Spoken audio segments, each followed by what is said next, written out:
L'image du jour, c'est bien sûr l'ouverture du village de la Transat Jacques Vabre à Fort-de-France. Nous sommes terriblement heureux aujourd'hui de procéder à l'ouverture de ce village. Très heureuse également de savoir que l'ensemble des Martiniquais pourront aller juste là en fait, à proximité, tout près donc, de ces bateaux d'exception. Si la Martinique attend les marins, ceux-ci sont aussi pressés d'arriver aux Antilles. Ouvrir les yeux. Il faudra en effet ouvrir les yeux pour déjouer les pièges le long des côtes de l'Amérique du Sud. Ça va vite et les bateaux souffrent, les avaries se multiplient. Mauvaise surprise dans la nuit, on a eu un problème de Jenneker, pendant que Yvan était à la barre, le Jenneker est tombé.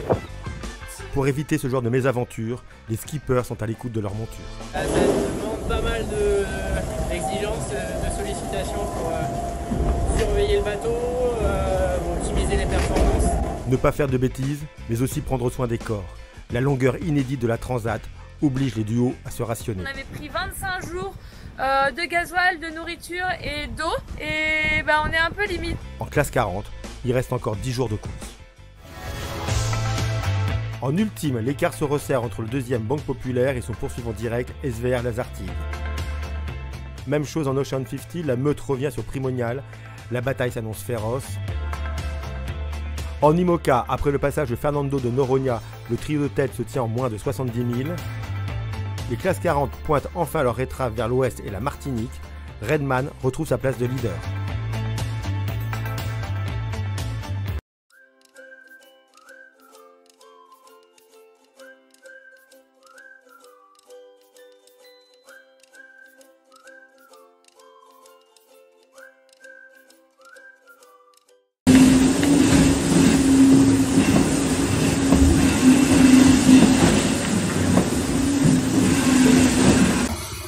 On vient de passer l'équateur, je pense qu'on va fêter ça avec Romain au prochain changement de car.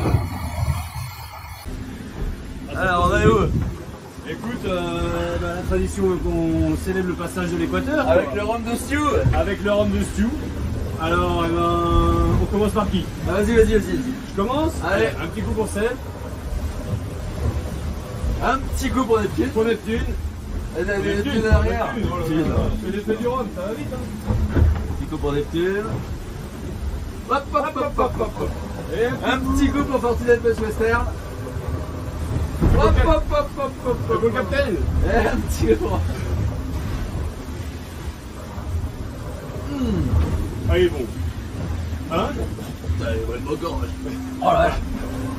Allez, non, ouais. C'est pas moqué de Neptune cette fois-ci. Eh bon équateur à tous.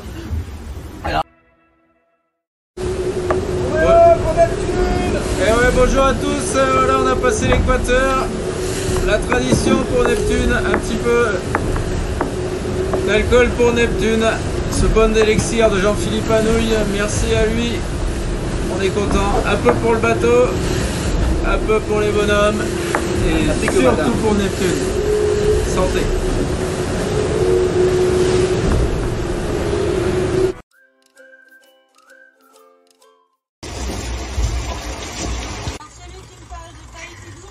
Voilà, premier grain du poteau noir, premier grain important, il est beau. Donc là il pleut à verre, je sais pas si vous voyez, mais voilà. Manu sur le savon. C'est ça, là on a... Le problème c'est qu'on sait pas si on a 15 secondes, 3 minutes, 20 minutes, c'est ça le problème. On peut se savonner, mais c'est le rinçage le plus compliqué. Allez, on a bien géré la crise pour celui-là. Encore 24 ou 24 heures ou 30 heures comme ça quoi, pour se sortir de là. Ah, ciao.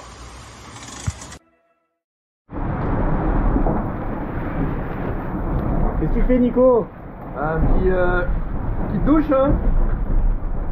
Et pourquoi comme ça d'un coup tu te douches là? Parce qu'il y a un nuage, on en profite. Il y a douche naturelle. Il y a un petit grain quoi. Un petit grain. Je crois qu'il faut pas qu'il soit trop court, sinon j'aurai pas le temps de me rincer. Tu vas rester mousseux. Exactement.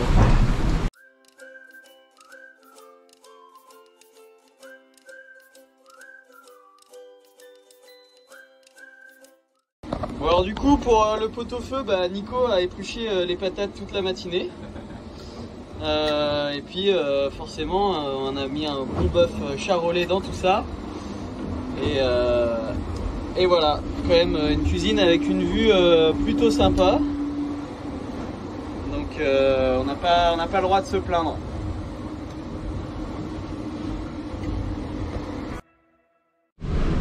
Salut tout le monde! Bon alors voilà, avec Marie ça fait 2 semaines, on vient de se rendre compte que ça fait 2 semaines qu'on est en course. Ça passe trop vite! Ça passe trop vite. Et voilà, on commence à recevoir pas mal de petites questions au sujet de l'avitaillement à bord, que ce soit en énergie ou en nourriture. Parce qu'effectivement, on pensait partir 18 jours et il semblerait qu'on en ait encore pour 9 ou 10. Et du coup, déjà, nous, on est super tranquille. Là, les panneaux solaires chargent à bloc et on a encore pas mal de gasoil pour la nuit. Du coup, on n'a pas du tout besoin de se rationner en énergie, c'est top. Et après, à bord, pareil, on a tout ce qu'il faut en nourriture. Tous les matins, on a un petit déjeuner muesli, porridge, voilà, coconut porridge. Et après, bon, voilà, des plats à réhydrater. Ça, on en a à toc jusqu'à l'arrivée 2 par jour comme il faut. On est large. On est large, vu que l'eau à bord, de l'eau douce, c'est le désalinisateur, et ben on peut en produire à l'infini, sachant qu'on n'a pas de souci d'énergie, donc nickel. Après on a passé le Cap Vert, donc le kiff c'est que j'ai le droit d'ouvrir ma 2e boîte de vache qui rit. Ça tartine. Ça tartine, le bateau il tartine, mais Amélie elle tartine aussi. Hein. Et il nous reste une orange par jour à peu près. À peu près. On va peut-être manquer d'une orange ou 2. Il nous reste une orange par jour jusqu'à l'arrivée et ça c'est la petite fraîcheur qui nous fait kiffer.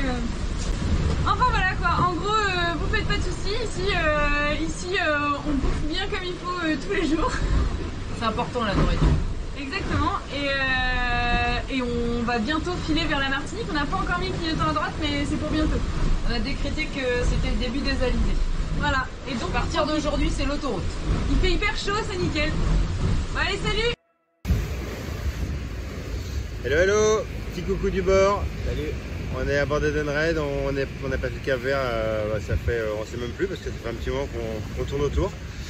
Enfin ça y est, on est parti côté Antilles, en transat, ça y est, on est parti sur le bon bord.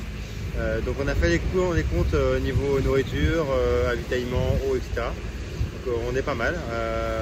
Finalement, on va pas trop se restreindre, à part sur l'eau, il faut qu'on fasse gaffe.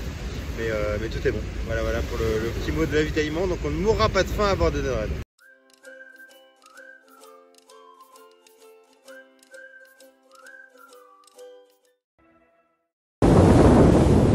Allez, dimanche matin. Bon, c'est le week-end, mais pour nous, il y a encore du boulot. Belle lumière. Matin. On va faire un petit tour d'horizon. Et voilà. Ça va pas très vite. Mais la mer est plate, ça glisse. C'est beau.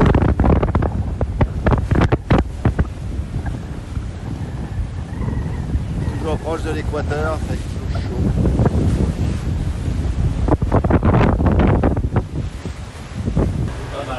Bon Franck, on est dimanche, les routages nous voient arriver Mardi j'espère. mardi, j'espère aussi.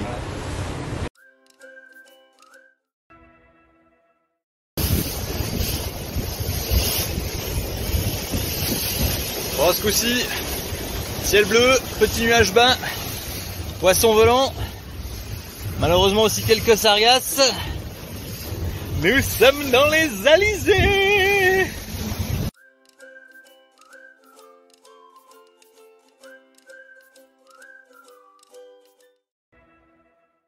Oh château, j'ai l'impression que t'as chaud là. Ouais, c'est pas mal hein, le petit hammam à l'intérieur, ça change du jacuzzi d'il y a 3 jours. Avec les petits jets propulsés dans la figure. Donc là on fait le soin thalasso complet jusqu'à la Martinique. Ça va être hammam sauna. On a rangé les cirés, maintenant l'objet de prédilection c'est le petit ventilateur qui est accroché là-haut.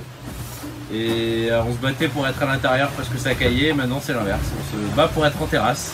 Voilà, il fait quand même à la fois un tout petit peu moins chaud et surtout il y a l'air qui circule et ça c'est quand même pas mal.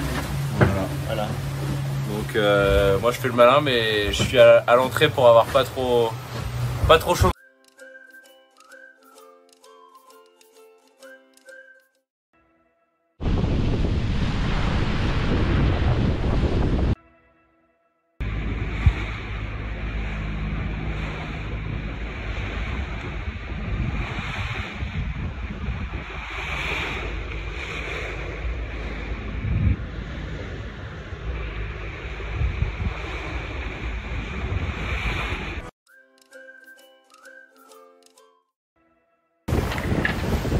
Voilà, en Fernando de Noronha, 5e place pour Initiative Cœur pour l'instant. C'est beau, non? C'est magnifique. Faut revenir en vacances. Ouais, on a envie de s'arrêter, mais ne vous inquiétez pas. Un petit village derrière. Je pense qu'il y a des petits restos sur la plage, ça va être super sympa. Il y a un chouette village juste de l'autre côté, je pense, mais on va pas sortir là. On va continuer quand même vers la Martinique. Et c'est Nico qui mange et c'est moi qui fais des selfies. Mais ça vaut le coup de faire des selfies quand c'est beau comme ça. Au coucher de soleil, Fernando Noronha. Je pense qu'on va fêter ça avec un chocolat.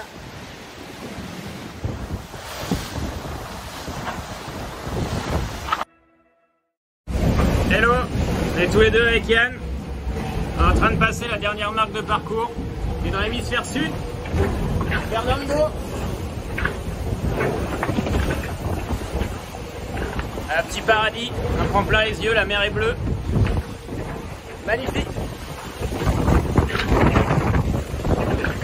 Ça rappelle les vacances.